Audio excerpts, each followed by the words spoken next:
मेरा नाम डॉक्टर मुख्तियार है और मैं कराची पाकिस्तान से बात कर रही हूँ, obstetric consultant gynaecologist Altamash general hospital से। आज जो हमारा टॉपिक है वो है मेंस्ट्रुअल पेन या मेंसेस में जो दर्द होता है, जो हर औरत को हर महीने बर्दाश्त करना पड़ता है, उसके बारे में बात कर रहे हैं। इसको कहते हैं हमारी ज़बान में डिस्मेनोरिया। अब डिस्मेनोरिया के बहुत सारे काजेज़ होते हैं, बहुत सारे सबब होते हैं। ये नॉर्मल भी होता है, एबनॉर्मल भी होता है। अब ये एबनॉर्मल क्यों होता है? लोगों का सवाल नॉर्मल इस वजह से होता है कि जब माहवारी होती है तो शुरू वाला जो फेस होता है उसमें फॉलिकल बनते हैं, अंदर वाली जो बच्चेदानी की लहर है वो बनती है। फिर उसके बाद दूसरा लहर है जिसमें प्रोजेस्टेरॉन होता है, वो टूटती है। जब टूटती है तो उससे एक चीज़ रिलीज होती है जिसको हम कहते हैं प्रोस्टाग्लैंडिन। वो प्रोस्टाग्लैंडिन क्या करता है कि लोकली इफ़ेक्ट करता है जो हमारी बच्चेदानी की मसल्स हैं ना, उसको कंट्रैक्शन करवाता है, उसकी इस्कीमिया करवाता है, उसकी तरफ ब्लड फ्लो कम करवाता है, जिसकी वजह से माहवारी होती है। अब ये जो माहवारी में दर्द होता है ना, इस दर्द को हम कहते हैं प्राइमरी डिस्मेनोरिया।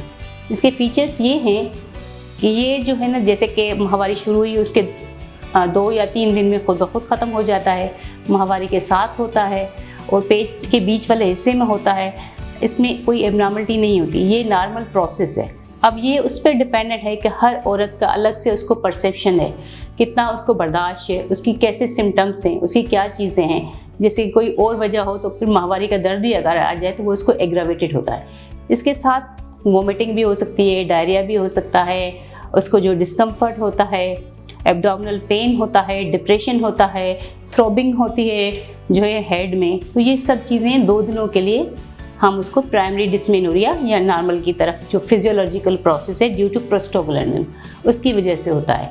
मगर ज़रूरी नहीं कि ये नॉर्मल भी हो, ये एबनॉर्मलिटी भी होती है। उसमें फिर हमें इसका पेल्विक एग्जामिनेशन करना पड़ता है, इन्वेस्टिगेशंस करनी पड़ती है। कोई पेल्विक पैथोलॉजी नहीं होती, सिर्फ ये चीज़ होती है, तो फिर इसको हम डायग्नोस कर लेते हैं प्राइमरी डिस्मेनोरिया। अगर इसी में कोई पैथोलॉजी आ जाए, जैसे कि बच्चेदानी में रसूली आ जाए, अंडेदानी में रसूली आ जाए, या फिर जो है पेल्विक इन्फ्लामेटरी डिजीज़ जिसको कहते हैं कि बच्चेदानी का वर्म, वो आ जाए, तो ये फिर आपकी एबनॉर्मल हो जाती है। एक में सबसे बड़ा काज जो है बहुत सीवियर डिस्मेनोरिया का, जिसको हम सेकेंडरी डिस्मेनोरिया में दे रहे हैं, जिसके साथ पैथोलॉजी होती है, ये सब काजेज़ होते हैं, वो है एंड्रोमेट्रियोसिस। एंड्रोमेट्रियोसिस क्या है? ये क्या होता है, जो मेंस्ट्रुअल ग्लैंड्स हैं, जिसके मेंसेस वाला ब्लड है, वो यूट्रस से निकल के बाहर वाली जो चीज़ें हैं, जैसे कि ओवरीज है, पेल्विक के अगर अदर ऑर्गन से, उसमें डिपॉजिट हो जाता है। फिर जब डिपॉजिट हो जाता है तो फिर जब भी माहवारी होती है तो उस औरत को बहुत ज़्यादा दर्द होता है, क्योंकि वो टिश्यू भी एक्टिव हो जाते हैं। अब इस एंड्रोमेट्रियोसिस की वजह से उसको इनफर्टिलिटी भी हो सकती है। बच्चे ना होने की मेन वजह, शोहर से मिलने में दर्द होता है, फिर उसका आगे जाके ये और पेल्विक एडिशंस करवाता है, और पेल्विक एडिशंस की वजह से फिर उसको मुसलसल दर्द रहता है। वो जो नर्व एंडिंग्स है वो उसकी अफेक्टेड होती हैं।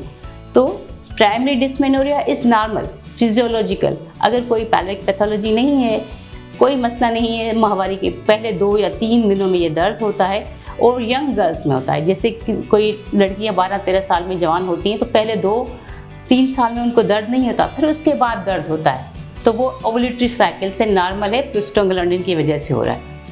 मगर 10-15 साल के बाद, जैसे किसी औरत की 25-30 साल की उम्र है और उसमें शादीशुदा भी है, सेक्सुअली एक्टिव भी है, और मसले भी हैं, तो उसमें पैथोलॉजी के चांसेस ज़्यादा होते हैं कि वो फिर सेकेंडरी डिस्मेनोरिया की तरफ चला जाता है। तो ये हमें डिफ्रेंशिएट करना होता है कि ये प्राइमरी है या सेकेंडरी।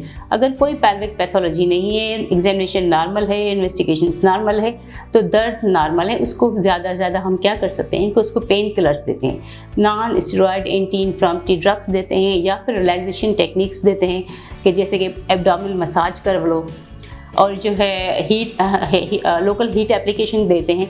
तो इससे उसका पेन रिलीव हो जाता है और 2 दिनों के बाद उसका पेन ख़त्म हो जाता है। तो ये नॉर्मल है, वो हर महीने होता है, इसको हम रोक नहीं सकते क्योंकि ये एक नॉर्मल प्रोसेस है। हाँ, कम कर सकते हैं कि उसको मेडिसिन दे दी, रिलैक्सेशन टेक्निक्स दे दी और चीज़ें कर ली तो वो कम हो जाएगा। फिर मगर जो सेकेंडरी जिसकी वजह से पैथोलॉजी है, वो बहुत ख़तरनाक है। वो आपको इनफर्टिलिटी की तरफ भी ले जाएगा, वो आपको मुसलसल पेन की तरफ ले जाएगा, एडिशंस की तरफ ले जाएगा, वो आपको नुकसान भी पहुंचा सकता है, आपकी फैमिली या सेक्सुअल लाइफ को भी अफेक्टेड करता है। तो उसके लिए बिल्कुल वर्कअप होना चाहिए। आपको अगर दर्द है माहवारी का, अगर शुरू में 1-2 दिन में है और बिल्कुल ऐसा है कि बर्दाश्त हो जाता है, उसमें कोई परेशानी की बात नहीं, तो ठीक है, इट्स ओके। अगर अनबियरेबल है, बर्दाश्त से बाहर है, मुसलसल दर्द हो रहा है और माहवारी शुरू होने से पहले भी दर्द था और माहवारी शुरू होने के बाद भी दर्द है, तो बिल्कुल आपको डॉक्टर के साथ कंसल्ट करना चाहिए। आपको अपनी इन्वेस्टिगेशंस करनी चाहिए, आपको डॉक्टर को दिखा के अपना पेल्विक एग्जामिनेशन करवाना चाहिए कि ऐसा कोई चीज़ है तो उसको हम सॉर्ट आउट करें और उसका फिर हल निकालें। Thank you. अगर कोई आपका क्वेश्चन है, कोई कमेंट है तो आप काइंडली पूछ सकते हैं। मैं अल्तमश में होती हूँ मंडे, थर्सडे, सैटरडे 6 से 8 बजे।